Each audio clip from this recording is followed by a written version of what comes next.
When building latrines in emergency situations, the choice of materials we use is critical to ensure that people actually use the latrines that we build. Such materials should be durable, appropriate to living conditions, and afford maximum security, privacy and dignity for our users. Once again, we ask Andy Bastable for some top tips. In most emergencies, the latrines are made of plastic sheeting for the superstructure. This is really common because it's cheap, it's easy to get hold of, available in most countries, and it's very easy to construct. However, after a very short time, people make little holes in it so they can peek inside. It gets ripped, natural damage, and it gets stolen, of course, for people's shelters for waterproofing.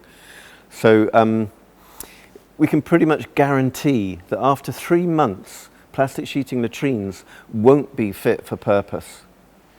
The problem with this type of thin, flimsy plastic sheeting that you might buy locally in the market is that if there's any natural or artificial backlight, then you get a silhouette of the person in the latrine doing their business, and how undignified is that? What a total lack of privacy.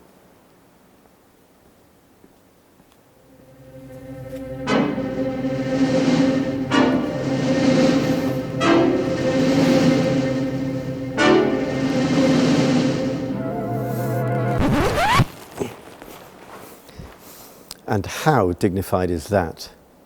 Another factor which affects the privacy and the dignity of the users is that sometimes gaps are left right at the bottom, either because the plastic sheeting hasn't been properly secured to the base of the slab, or because the wall is too short, and that sometimes you can actually see right in and look, there's a foot. Another sort of common issue is that sometimes the wall is too low, and so you can actually see people's heads. And people really don't want to be seen using the latrine or going into the latrine, so that is not what we expect. The easiest and the quickest way to build rapid latrines in a fast onset emergency is still going to be plastic sheeting. But the push here is to use good quality plastic sheeting like this, which is Oxfam spec or UNHCR specifications. That's what we want. So often you're going to need to attach it to the wood of the frame, and it rips. That's a very common thing. It rips.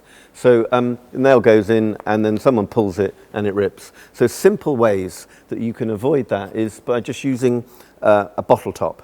So you put the nail into the bottle top, and then it's just simply a case of hammering it in, because that avoids ripping. Another way is just using a simple washer around a flat-headed nail, and same job. The other technique is that if you haven't got bottle tops or washers, then you can simply fold a strip of plastic sheeting, the same plastic sheeting, which is reinforced. Then it's just a case of nailing through the folded plastic sheeting. Yeah, and then you have a firm attachment that is much less easy to rip. As we've seen, there's 3 main issues which affect the dignity and the privacy and therefore the use of the latrines. Number 1 is a locking mechanism on the door. So what we wouldn't want is some flimsy plastic sheeting door like this. At the very least we'd want is a wooden frame around this that can be locked from the inside. Secondly, it's around the quality of materials used and how they're attached to the frame. The third issue which affects the use of latrines is, as our research shows, that people do not want to be observed going into the latrine or coming out of the latrine.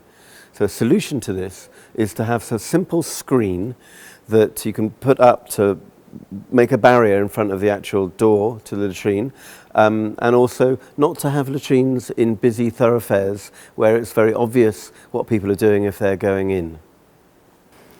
Again, these are simple solutions that can be implemented to ensure that more people use the latrines that we build. A comfortable, dignified and private space is what any user would want, irrespective of context or geographical location. Next time on Ask Andy, we'll be talking about the interior space itself and how it can be adapted to suit individual user needs.